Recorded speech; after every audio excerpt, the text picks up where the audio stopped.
Wilhelmina Ford. Welcome to the Not Too Much Comedy Show.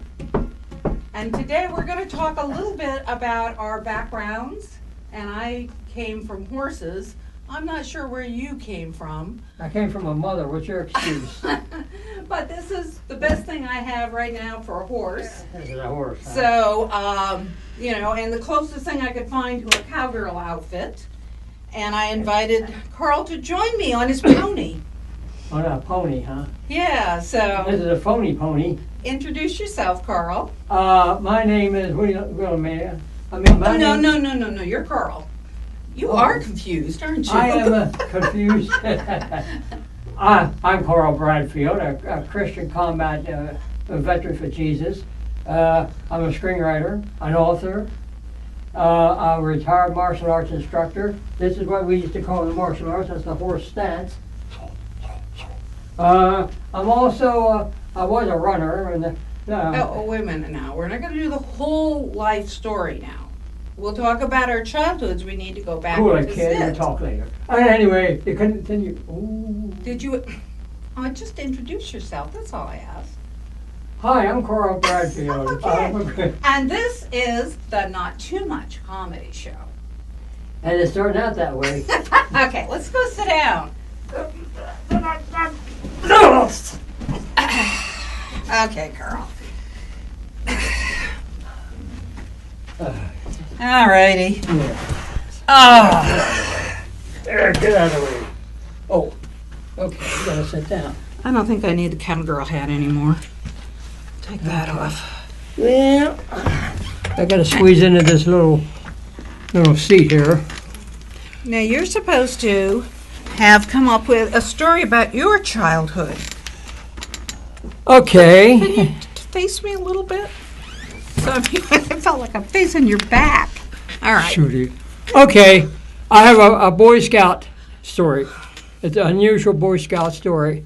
When I was 11 years old, I palled around with the manager of our projects in Baltimore. You were a Boy Scout. We were leading up to that. Not yet. Oh, okay. Not yet. You weren't a Boy Scout. No. I'm just asking. Just asking. Anyway, I was born in inner city Baltimore and the Latrobe Projects. The manager that I palled around with during the summertime he came to a couple of us boys and he said, how would you like to join the Boy Scouts? Well, you had to be 12 years old to be a Boy Scout in those days. And he said, no, you could join right now. And he goes, yeah, sure. He says, well, we're forming a new troop. All you have to do is find 25 boys and a scoutmaster. Oh, wow. So we jumped at it because we didn't have to wait to 12 years old. And we spent the next couple of weeks getting the boys together, but we couldn't find a scoutmaster. Nobody wanted to do it. Now, my Uncle Charlie, he was a house painter. And he had an assistant named George. Now, all the kids knew George wasn't running with all his burners. He's a little off. But one day, and during this time, we were getting desperate. We couldn't find anybody, and the time for the general meeting was almost upon us. So I saw George. Hey, George, way out there. I said, you want to be a scoutmaster? Yeah, I'll be a scoutmaster. He didn't even have to think about it. Okay. Well, we have an adult. He's an adult. Anyway, then the meeting. We had the meeting. He was elected. He was nominated. He was a scoutmaster. Good thing. Okay. So we went through a couple of Boy Scout handbook things there in the hall, which had a stage and curtains. I almost set fire to the curtains, by the way, accidentally. Almost. I hope. They put it out. I hope. Anyway, then we went on our first hike. Did this guy know anything about scouting? Well, I'm getting to that. Oh, I'm getting okay. to that. That's my punchline. Oh, I'm sorry. Okay. Okay. I love it when she interrupts. It just makes the story longer.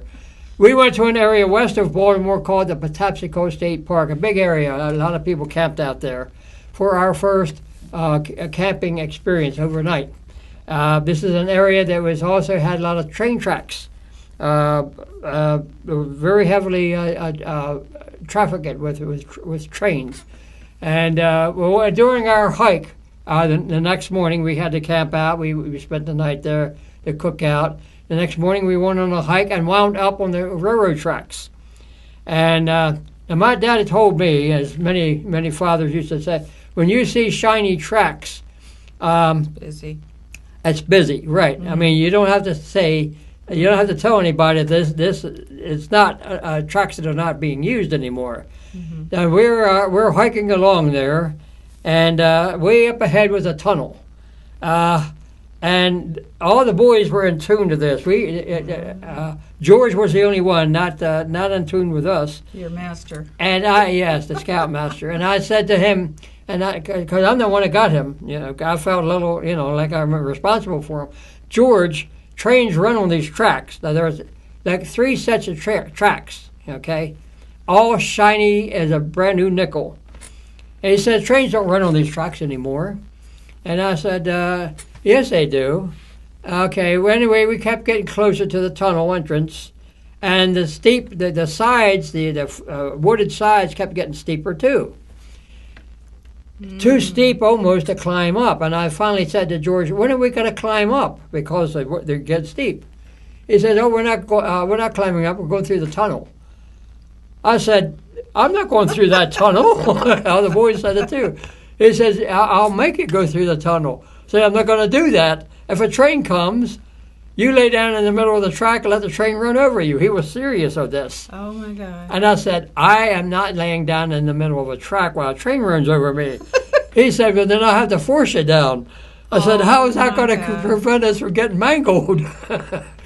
So this was a very long tunnel, by the way. And we're hiking through this. George is the only one not concerned, okay? The boys, and there's about a dozen of us, were all... Were there lights in the tunnel? There were lights, and there were inserts where we could step in if a train did come. By this time, the tracks were about 2 sets. They had narrowed down. And, of course, the end of the tunnel was about as big as a quarter at first. That's how long the tunnel was. And we finally got to the other side, and there was a bend there. There was a bend of the track and a conning tower with a couple of men inside. And then when they saw a scout troop emerge out of the tunnel, and we didn't have scout uniforms at this time, it's new, they gave him the finger. Come here, buddy, we want to talk to you. And so there was a sighting. We were relieved that we did make it through that tunnel. We sat on the side, and it was a glass enclosure, and we couldn't hear what the men were saying to George, but we knew he was getting reamed up one end and down the other. While he was getting reamed up, an engine with a coal tender zoomed around the bend at about 90 miles an hour through the tunnel. Okay. Did he continue to be your scoutmaster after this? No, that was the end of the scout troop right then and there. Oh! No. Well, I mean, it took a couple of days when this story got back to the authorities, whomever. But it turned out, and my Uncle Charlie, he didn't tell me this originally, George was wounded during World War II in the head. He wasn't running with all his beans, okay? When he went through the tunnel, he was leading... In his mind, he was leading a combat patrol in Europe through a train tunnel. He wasn't leading a scout troop. Needless to say, George lost his job. We lost the scout troop because we didn't qualify, especially after they heard. Now, this is supposed to be a comedy show. I thought that was pretty funny after it was over. And I bet your uncle did. But I'm glad you made it through. But when I was 12 years old, I did join a bona fide scout troop in my church in those days. Anyway, that was one of the many stories. That was one of my stories. But Wilhelmina. Someday he'll learn my name. It's not an easy name to say 3 times in a row. Wilhelmina. Thank you. Yeah, see, you can say it. Yeah, I can say it. Yeah. Well, tell us about you. What? You have much of a story. Oh, well, we were going to talk about the horses because when I told a few weeks ago I thought my name was Sylvia when I was young. Whatever. On my 5th birthday, my mother bought the first Shetland pony. And it wasn't particularly because I wanted a pony. My mother loved horses and ponies. And so I got this pony.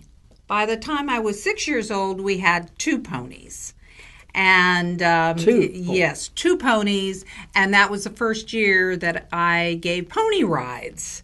Then we started this whole business of ponies. We took them in the car. As you can see, the Shetland pony would fit. We'd move the seat, and that was Skipper, a little pinto that I got when I was Did you about have to 6 sweep out or the back 7. seat? Nope, that never happened. And there's my little cowgirl outfit when I'm riding Skipper. Oh. And we did all kinds of things. We did Sort of a birthday nag on a parties. nag, huh? We did birthday Okay, slap parties. my hand. Okay, well, I'm trying to get the pictures. There's Princess, and that was one of the wagons we had. We could give rides in the wagon as well as pony rides. We did the drive-in theaters. We had a sleigh, but unfortunately I don't have a picture of. We took Santa. I took Santa Claus to school. This was me on Skipper. Look at the camera, sweetie. I want you to see, kid. That's me. I did all kinds of tricks.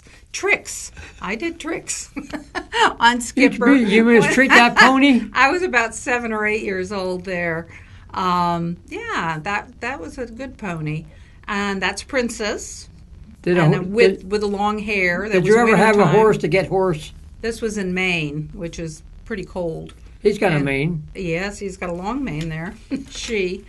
And that's Skipper again. Oh, I think that's the same one. You had that's a mane Judy. too? That's at a horse show. Judy. And I was 11 years old, and they did a write-up on me, Junior Miss in Business, about the whole history of our ponies, and it was work. I mean, I loved water and hay, and kids thought I was so lucky to have horses and ponies, but it was business.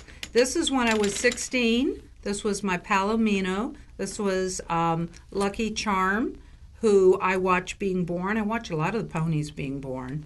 And her mother was Dixie, which was our first Palomino. And you lived in Maine? I lived in Maine, and that was at the Topsom Fair at the county races. It was sulky races. And it was a lot of fun. I loved that part of it. And I loved doing the trail rides and things when I was older. I loved going out in the woods and just experimenting, with nature and being alone on my horse. And it was a wonderful time. Did you ever kiss your horse like the old cowboy? Oh, yeah, of course. Cowboy? I mean, horses are wonderful No wonder she won't kiss beings. me. Well, let's not go there, Carl. You want to be my friend. That was we'll a be joke. friends. That was a joke. Good. Googa mooga hooga. Yeah, and Okay. let's see now. I think that's enough about me for today. And I think we ought to probably, I'm not sure about the timing, but it's about 1:15. We're going to talk a little bit about our sponsors. And Okay, you let's do that. were saying that you've already got 3 or 4. Well, we have some sponsors, and I would like to thank our sponsors. Really, I'd like to thank Tony Masters in Lakeland, Florida. He's one of my Vietnam War buddies. He was a brigadier general, so he wasn't my buddy in Vietnam, but when I was a sergeant. But today I could talk to him just like a buddy. And I'd like to give a special thanks, of course, to Mike Pereira in Baltimore, Maryland. Okay, and we're looking for sponsors. If you'd like to sponsor this show, you can call in the number to Talk WAD. Or they can go online to Yes. Talk Wad And, Studios. I'm sure they'll put the number up that you can talk with. And okay. That's about the... And I really would like to have somebody out there help us stay on the air. I know you don't want me to say that, but if we don't get more sponsors, we're not going to be able to stay on the air. We'll get the sponsors. We'll get the sponsors. Okay, sweet. We'll sponsor it ourselves if we have to. Speak for yourself. Or we won't. Or we won't. But I rode a horse one time in a trail You ride. rode a horse? You couldn't even ride a ball. Well, that doesn't have a saddle on it. But the horse I did. The horse I rode though, and I've done this before. I used to go riding. But the horse I was on a trail ride decided he suddenly it scratched his back. So he, with a saddle on and me, he laid down and rolled over, and I just managed to get out of the way, and he rolled on his back with all fours and pointed in the air and scratched his back with the saddle on He it. was just trying to get rid of you, hon. Let's face it. How do you know his back was itchy? Well, we went like this. I just assumed that's what it was. He wanted to make sure you were gone. Oh, well. Okay, just for that, Just for that. we're going to do some Daily Dozen. Oh, that's a defense thing. All right. Okay. Okay. In case you don't know, our show is not very funny. Oh, no, it's not too much comedy.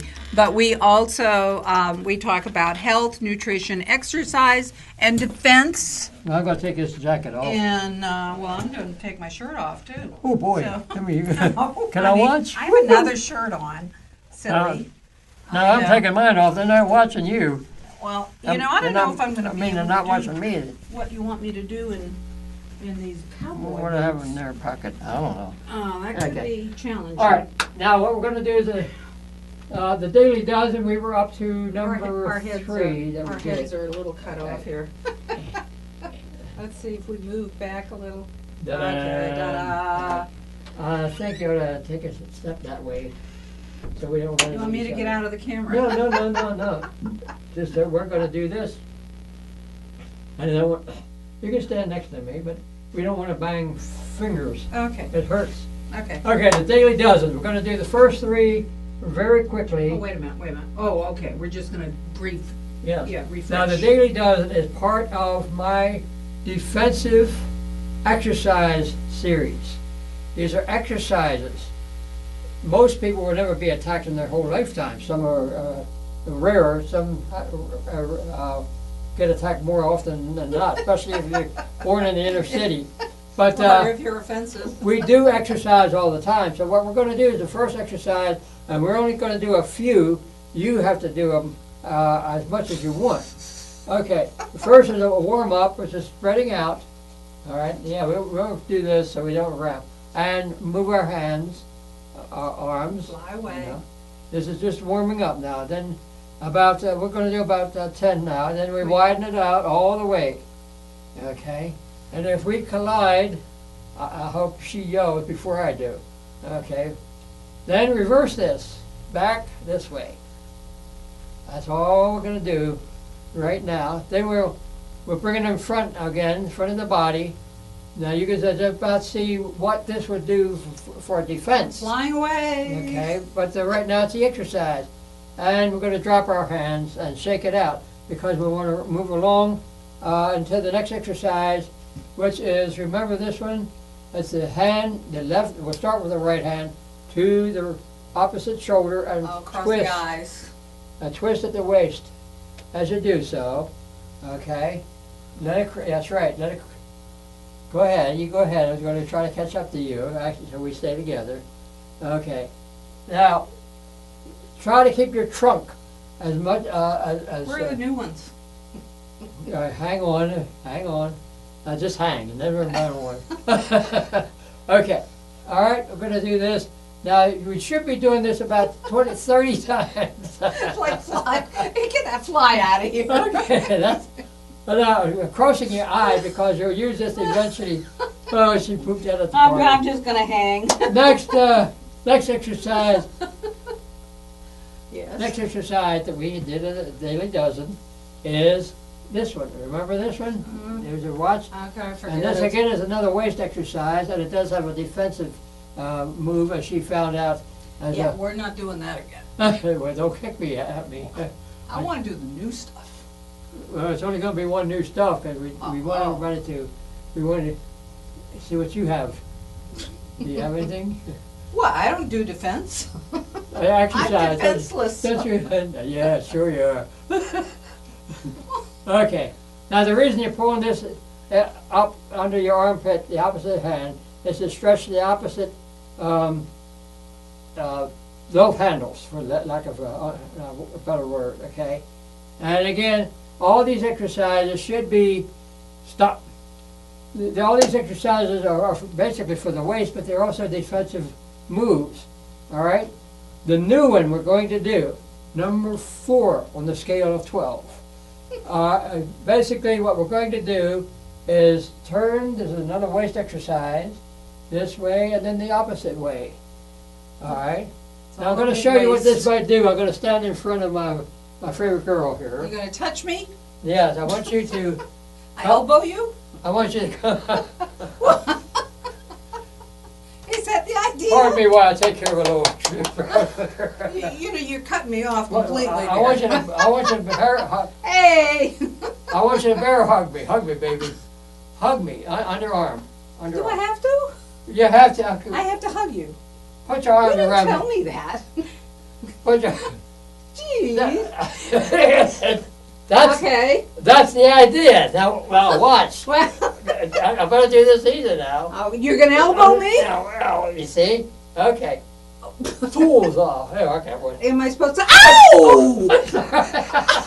Well, pinching? I mean, where's pinching? I can pinch you too. Ow. Okay. Anyway, you got the idea, okay? Now what we're going to do. Oh, next time you better tell me what you're going to do. You better tell me what you're going to do. Well, I didn't think you were going to pinch me. I'm sorry. Okay.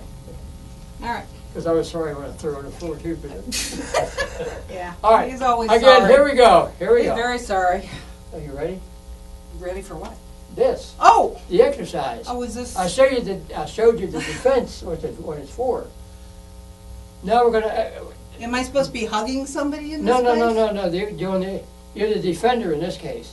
But what you're doing is the exercise. Okay. This is the If I'm exercise. doing your exercise, I don't have to do my exercise. Okay. Again, try to keep your trunk, the lower part of your body, as straight as possible. This is a good one for. This is another good one for sitting down. If you're seated, you can't turn the lower part of your body. All right. Now we had one time in a demonstration we gave in martial arts, we had a 90-pound teenage girl almost knock out a 250-pound man when she forgot which side she was going to. That's the defense. All right. So if you work with a partner, be very careful that you don't. Yeah, that you don't give them the elbow. Okay. Oh, is it my turn? Oh, Susanna. Okay. Well, I'm not going to do a whole lot, but let me get my horse back here. This horse is also known as a stability ball. And Stupid ball? No, you're the stupid one here. Ooh, I didn't mean that. Oh yeah, sure you did. Oh yeah. But anyway, there's lots, besides the fact that when I watch television, this is one of my favorite. I want to get over here where I can see you. I mean, somewhere. I just don't want to be turning with my back to the camera. So, if you want to be on, you can probably stand over there, too. Anyway, yeah, there, just so I can see you. So I know where to look for. You just. I don't think you trust Very me. Interesting. Well, I guess that's all right. You want to get the ball here and join me? I mean, I do your exercises. You can do mine too. So, here, let me get you in the picture here. Okay. Now, instead of just bouncing, which is fun to do when you're watching television or whatever, you can lift and do squats. And that's a smaller ball, so you might do better on the bigger one if you're not used to squats. I've done squats with weights.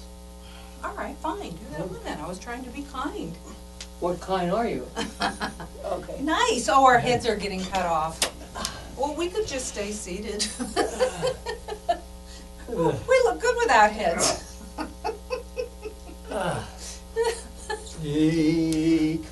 But just basic squats.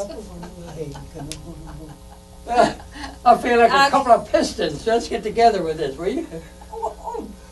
You mean we're supposed, okay. I don't know. 1, 2, 3. People get the idea. And you don't need to have an activity ball. You can do this with a chair, you can do it with a stool. 125 pounds worth of weights. Just so you get the idea. There's lots of things that you can do to keep busy, to keep active, to get your body moving. Oh, you're going to blow your whistle again. Well, Okay, well, we could do different things. we've got about 3 or 4 minutes left. We've got to get back and finish up the rest of our little show. They're a really big shoe. So, that's enough for today of the activity. Whew, I don't want to put that shirt on. I'm going to put your shirt on. Woo-hoo-hoo-hoo. This is my chair. You gonna put my? Yeah. Then I'll put your shirt on. Go ahead. I don't think it'll fit you. Come back here. We're in the No, close that's shot. Looks like a sissy You have shirt. to come over here, honey. Maybe I better not. I mean a sissy shirt. You're supposed to tell a humorous war story. Hello? Oh, okay, okay. Sit down. You're not in the picture. There you go. Okay. All right, we're going to tell something that happened to us in Vietnam, something that happened to me in Vietnam. When I say us, I should say us, the whole platoon. Everybody in 1966. From the lighter moments of the Vietnam War series that I have. We had everybody knows what sea rations are.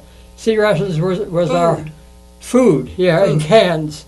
Well, to carry them, we would put them in boot socks. It's called sea rations in the boot socks. And what that meant was that we would have tubes of a boot sock, but a couple of tubes dangling from our harness, our battle gear. But sometimes these, and when we ate the food anytime we wanted to. But sometimes these long tubes would get in the way when we ran into a firefight. And I know a couple of times that I had a hard time. I sort of had a blockage. My hand would come up quick, and you had to be quick in Vietnam. It would come up quick, and then these tubes would actually interfere with the response to the enemy, because the Viet Cong would pop out at us at any time. But the sea rations and the boot socks was carried all around our harness. If we went out for 9 days, we would have that many sea rations Stored. Stashed in your little thingies. Right. Now this is before the jungle fatigues came along. When the fatigues came along, the jungle fatigues, we had a little more pocket space, but we still had these tubes of sea rations dangling from our harness, and we needed a space to carry ammunition. The more ammunition we carried, the better we felt. I was up to with the rifle M14 and M16 up to carrying 400 rounds of ammunition with me, and these had to be stored somewhere on your body, and it was weight. But the sea rations, boot sock sea rations, interfered with us more times than we wanted to acknowledge, and that's the end of the story. Oh, I was waiting for the funny. The funny part is, don't stuff your sea rations in your boot sock unless Unless you wash your feet often enough. I can imagine going to eat something. I'm sorry.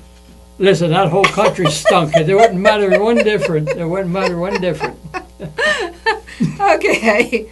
All right. Now, my nutrition tip of the week. Don't carry your sea rations in your... No. I've talked a little bit about different things that we should eat. You know, your fruits and your vegetables to get your potassium and avoid excessive sodium. Yakimondo. But one other That's thing dog meat. that people seem to forget about, and that I just want to bring up, I'm not going to advertise a particular brand, but it's very important that you stay hydrated.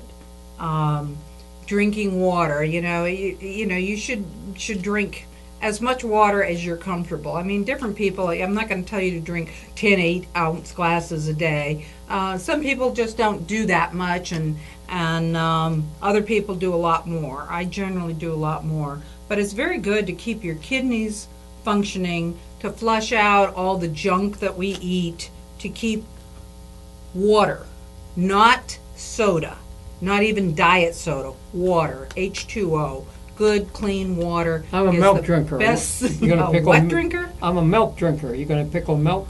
No, milk is okay, but that's not going to hydrate you the way water will. Nothing will hydrate you as well as water, because milk, you're getting a lot of calories, and if you're drinking regular milk or anything but That's skim milk, you're getting in a calories. lot of...